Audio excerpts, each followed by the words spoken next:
Ciao a tutti, io mi chiamo Lucas e siamo qui per dare sequenza allo studio del programma Vieni Seguimi. Programma Vieni Seguimi che appartiene alla Chiesa di Gesù Cristo dei Santi degli Ultimi Giorni. Allora, cosa studieremo oggi? Studieremo 1 Samuele, capitolo 17, 18, poi il capitolo 24, 25 e 26, poi passeremo a 2 Samuele e studieremo i capitoli 5, 6 e 7. Bene, sono i capitoli che il manuale di Vieni Seguimi ci ha suggerito di studiare durante la settimana. Va bene? Allora, dove siamo?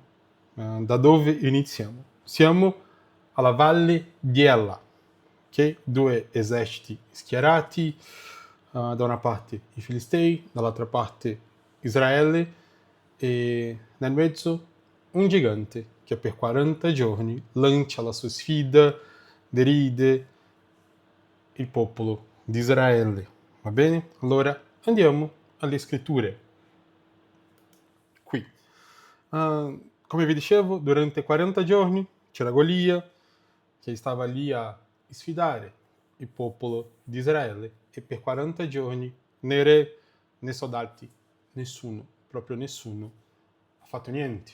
Okay? Hanno ascoltato Golia per 40 giorni. Poi, dopo 40 giorni, arriva un ragazzo che non ha neanche un'armatura. Porta con sé 5 pietre e una fionda. E fa l'unica cosa che nessuno aveva fatto in 40 giorni. Si fa avanti e accetta la sfida. Va bene? Ma non voglio fermarmi sulla fionda, voglio fermarmi su quello che Davide disse prima di lanciare.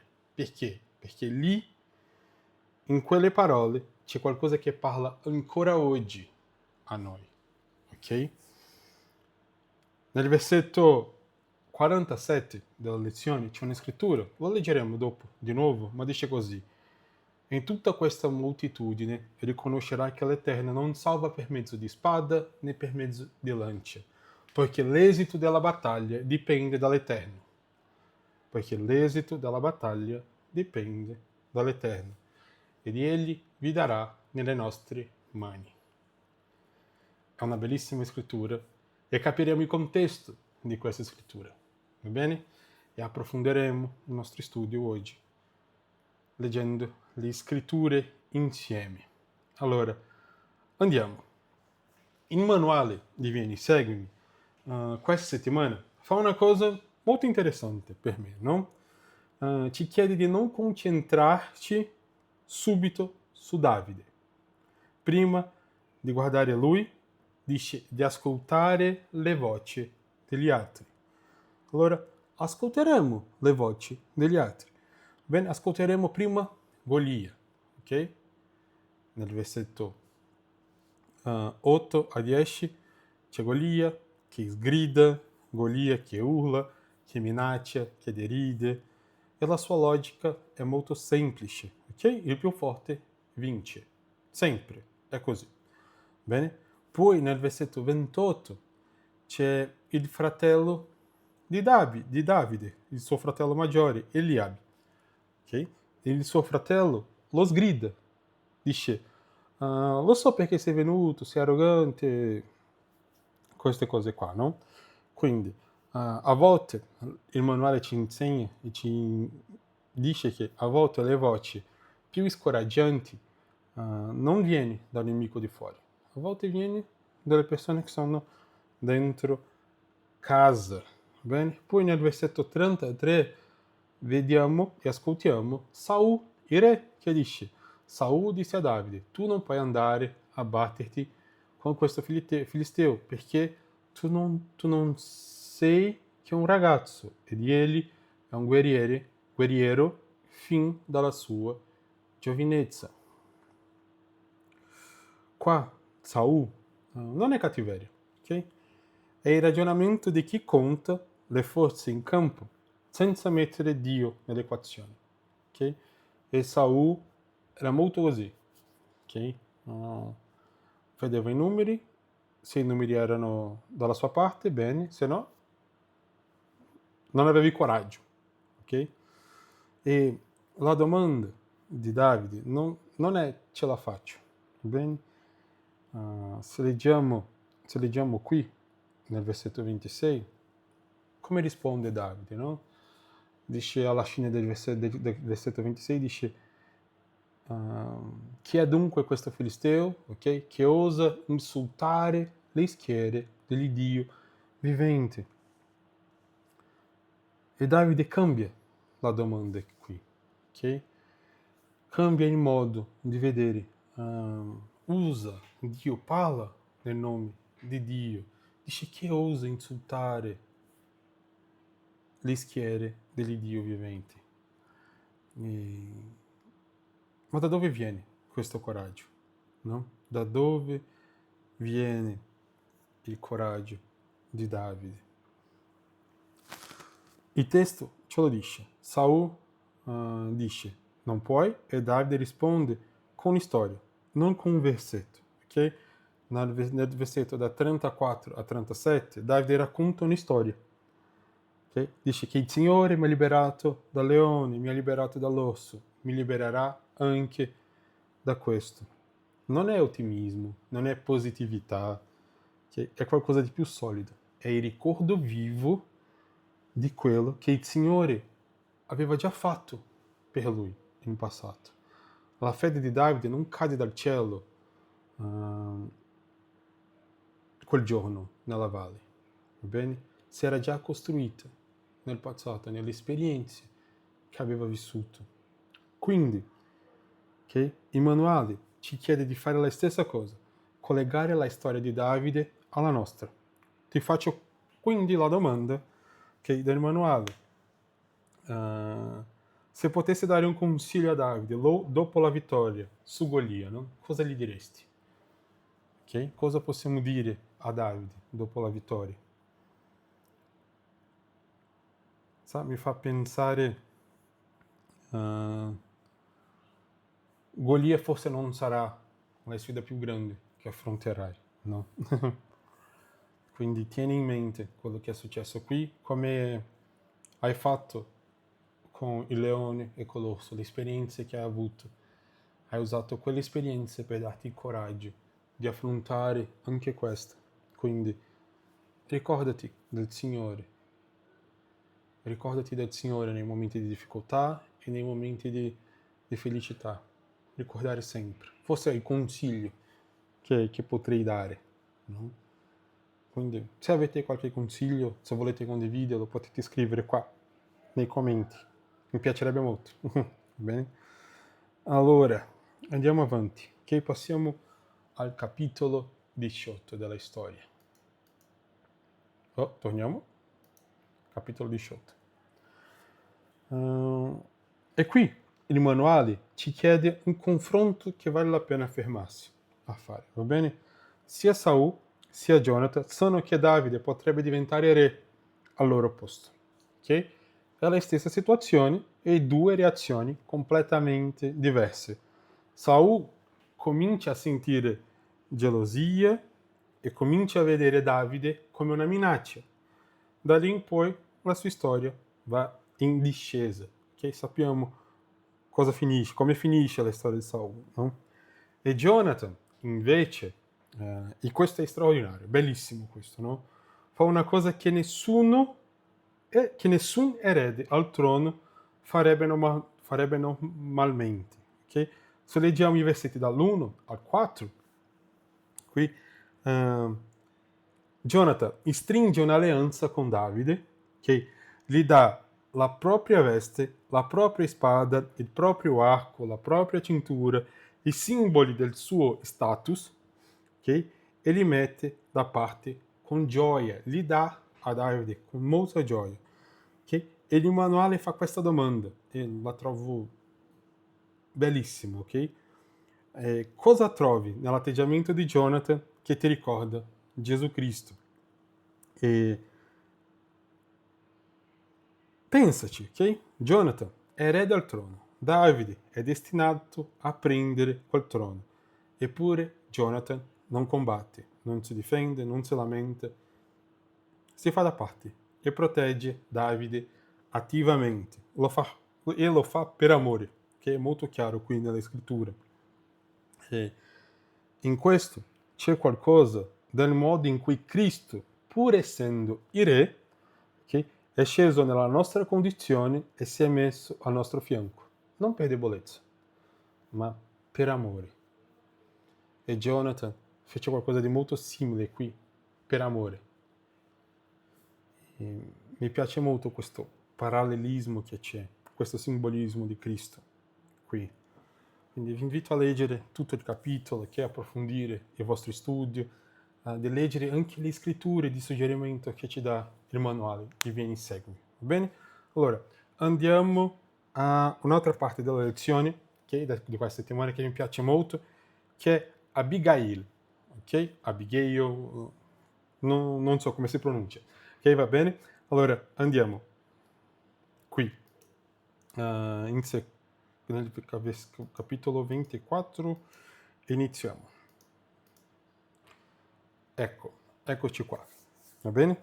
Tra il capitolo 18 e il capitolo 24 passa del tempo, va bene? E Davide non è più il pastorello che ha vinto una battaglia, è diventato un fuggitivo, braccato da Saul attraverso il deserto, e un giorno arriva un momento che sembra la risposta a tutto, ok? Davide è in una caverna, ok? Saul entra da solo, i compagni di Davide dicono: questo è il giorno che il Signore ti aveva promesso, hai tuo nemico in mano, fallo. E Davide si avvicina, taglia solo un lembo dal mantello di Saul e subito dopo, ok, si sente anche in colpa per aver fatto quello.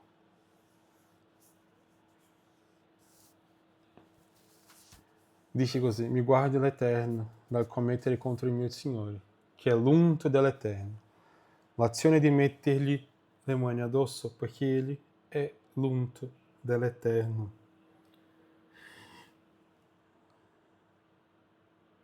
Perché? Ok? Mi chiedo perché. Il testo lo dice ai versetti 6 e 7, no? L'Eterno mi guardi dal fare questo al mio Signore, al consacrato, a quello che è stato unto dall'Eterno. Davide vede Saul, non per quello che Saul sta facendo a lui, ma per quello che Saul è davanti a Dio. Emanuele chiede, no? In quali modi Davide dimostrò autocontrollo come quello di Cristo? Okay? Prenditi un momento a pensare, a meditare su questo, no? Perché questa capacità di fermarsi, di non fare quello che potresti fare, quello che fosse meriteresti di fare, ok? Nasce da un punto molto preciso, nasce dal riconoscere qualcosa di sacro nell'altro, ok? E qui Davide, nonostante fosse perseguitato da Saul, ingiustamente, ok? Dicendo, guarda Saul non per quello che sta facendo, ma per chi lo è davanti al Signore. E questo è molto bello, sai? È una riflessione che ci invita a guardare le persone non per quello che sono in questo momento, ma per quello che possono diventare, per il loro potenziale divino. Arriviamo qui al capitolo 25. Bene? E qui incontriamo una delle figure più straordinarie, possiamo dire così, ok? Di tutta la storia di Davide.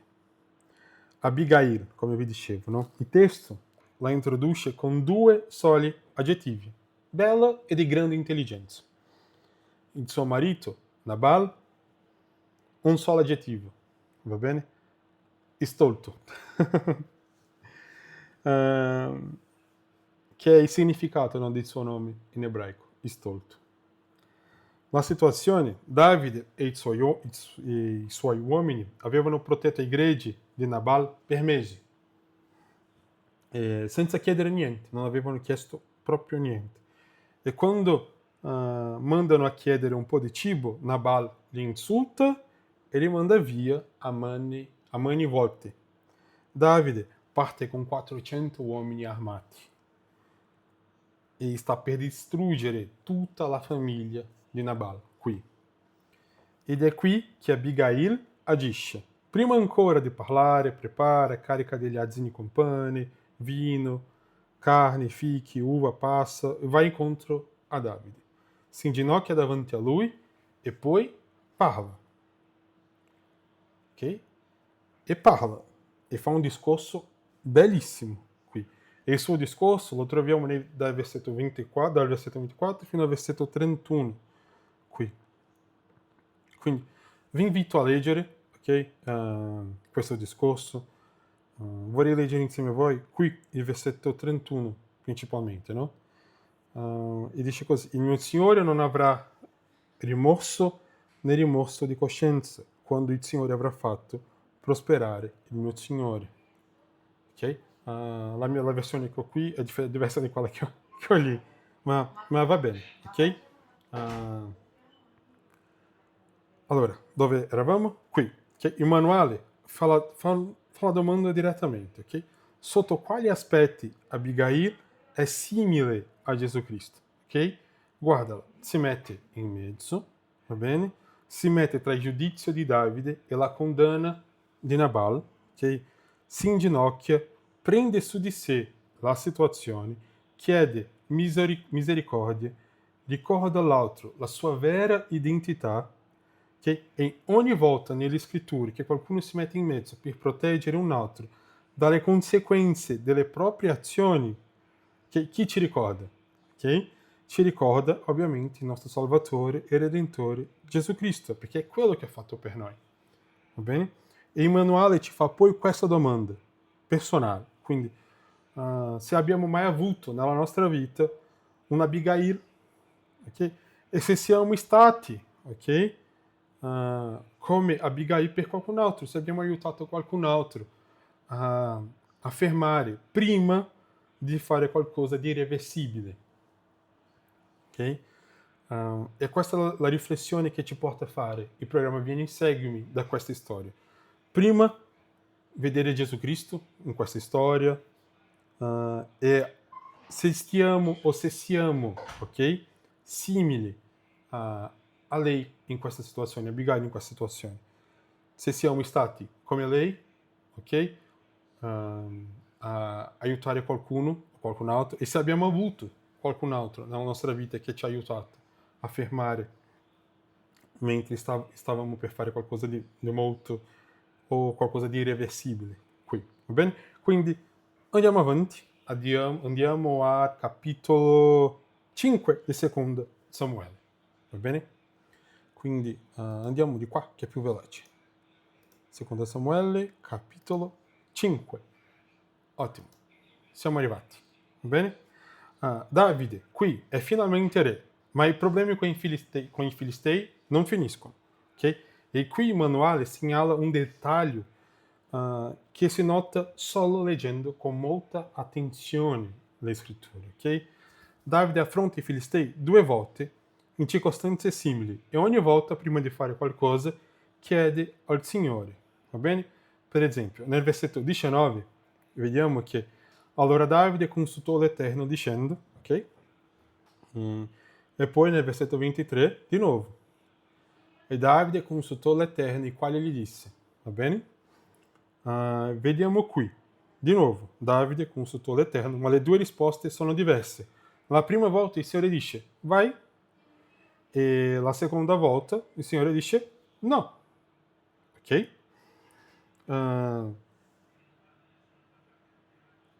A girargli, attacca, ok? Quando senti il rumore nelle cime dei gelsi, ok? Stessa situazione in apparenza, risposte diverse. E Davide fa esattamente quello che il Signore gli dice, non quello che aveva funzionato la prima volta. Va bene? Perché la situazione era identica. E cosa succede? Succede molto spesso questo a noi, no? Nella nostra vita affrontiamo a volte le stesse situazioni varie volte, ok? E pensiamo che possiamo usare la stessa strategia in ogni situazione, perché sono simili, quindi se ho già fatto quello in passato e ha funzionato, funzionerà adesso. Allora, vi do un esempio, no? Se io sono il presidente del quadro degli anziani e ho una sorella che un fratello, ok? Usiamo un fratello. Un fratello mi chiama e mi dice che ha un problema, ok? E io vado, aiuto il fratello, abbiamo risolto questo problema. Poi mi arriva un altro fratello con la stessa situazione e io penso che come abbiamo fatto quello in passato, non c'è bisogno di pregare di nuovo, di cercare rivelazioni e io posso soltanto fare la stessa cosa. Potrà funzionare? Sì, può funzionare, ma io posso trovarmi in una situazione che ha bisogno di un approccio più personale in quel momento. Solo perché ho visto che la situazione è simile, non mi sono approfondato, non ho cercato di conoscere la persona, di capire il suo contesto, come mai è finito in quella situazione. Okay? Perché il risultato può essere lo stesso, ma cosa l'ha portato ad avere quello risultato è diverso. Quindi io devo capire e conoscere la storia, il contesto per aiutare nel miglior modo possibile. E qui il testo ci dice, le situazioni erano identiche, molto simili, ma Davide, ok, non fa la stessa cosa, chiede al Signore di nuovo un consiglio. E è molto bello qui, ok? Allora, quando affrontate una sfida simile a una che già avete superato, che ho l'abitudine di chiedere ancora o assumo che la soluzione di ieri vale ancora oggi. Okay? Il metodo di Davide è consultare ogni volta. Non è presumere che ha funzionato già in passato, non devo consultare Dio e funzionerà. No, Davide dice consulto Dio sempre. Ok? E poi arriviamo al capitolo 7. Okay? Arriviamo all'ultimo punto di questa settimana. Davide è re, vive in una bella casa, okay? E un giorno dice al profeta Nathan, guarda, io abito in una casa di cedro, ma l'arca del Signore sta sotto le tende. Voglio costruire un tempio per Dio. E il Signore risponde, e la risposta è sorprendente. Non dice no, okay? Dice qualcosa di molto più grande, no? Se leggiamo qua il versetto 16, dice così, e la tua casa e il tuo regno saranno saldi per sempre dinanzi a te, e il tuo trono sarà reso stabile in perpetuo. Davide vuole costruire una casa per Dio, Dio dice, io costruirò una casa per te, una discendenza, un trono che durerà per sempre. E chi nasce dal lignaggio di Davide? Vi lascio la domanda. Okay? Il manuale ci fa notare qualcosa di molto importante qui. Okay? Tutti i re dell'Antico Testamento avevano dei difetti. Okay? E i loro regni finirono. Normale, succede con tutti. Anche il trono di Davide cade in futuro. Okay? E Babilonia distrusse tutto. Okay? Allora, come si compie questa promessa? Il manuale indica 3 passi del Nuovo Testamento che rispondono a questa domanda. Okay? Vorrei leggere insieme a voi queste scritture del Nuovo Testamento. Okay, andiamo qua, scritture, Nuovo Testamento. La prima scrittura che leggeremo è Luca capitolo 1. Okay? Preferisco le scritture di Luca. Luca capitolo 1, versetti 32 e 33. Qui, ok? Ed ecco, tu concepirai nel grembo e partorirai un figlio e gli porrai il nome Gesù. E questi sarà grande e sarà chiamato figlio dell'Altissimo. Il Signore, Dio gli darà il trono di Davide, suo padre. Per chi non lo sa, Gesù appartiene, quer dizer, è un discendente di Davide. Va bene? C'è la scrittura di Giovanni, ok? E Apocalisse. Leggiamo quella di Apocalisse. Nuovo Testamento. Leggiamo quella di Apocalisse nel capitolo 19. qui, verso già quasi alla fine del libro.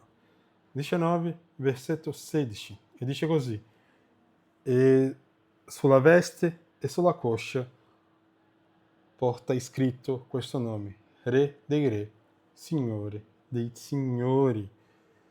Mi piace molto questa scrittura, no?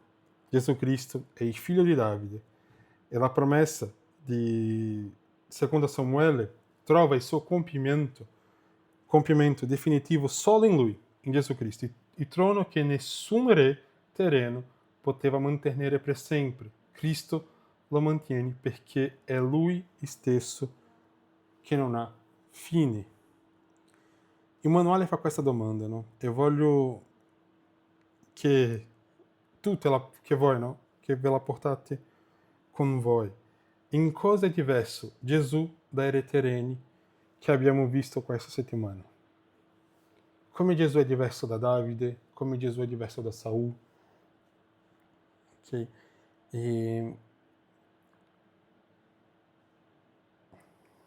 come lo onoriamo ogni giorno come nostro Re eterno? Come onoriamo Gesù Cristo come nostro Re eterno? È una bellissima riflessione. Sai, il manuale di Vieni Seguimi è ispiratissimo, è bellissimo e mi piace molto studiare e seguire. Ok? Quindi vi lascio questo studio nel sacro nome di Gesù Cristo. Amen. Ciao ciao.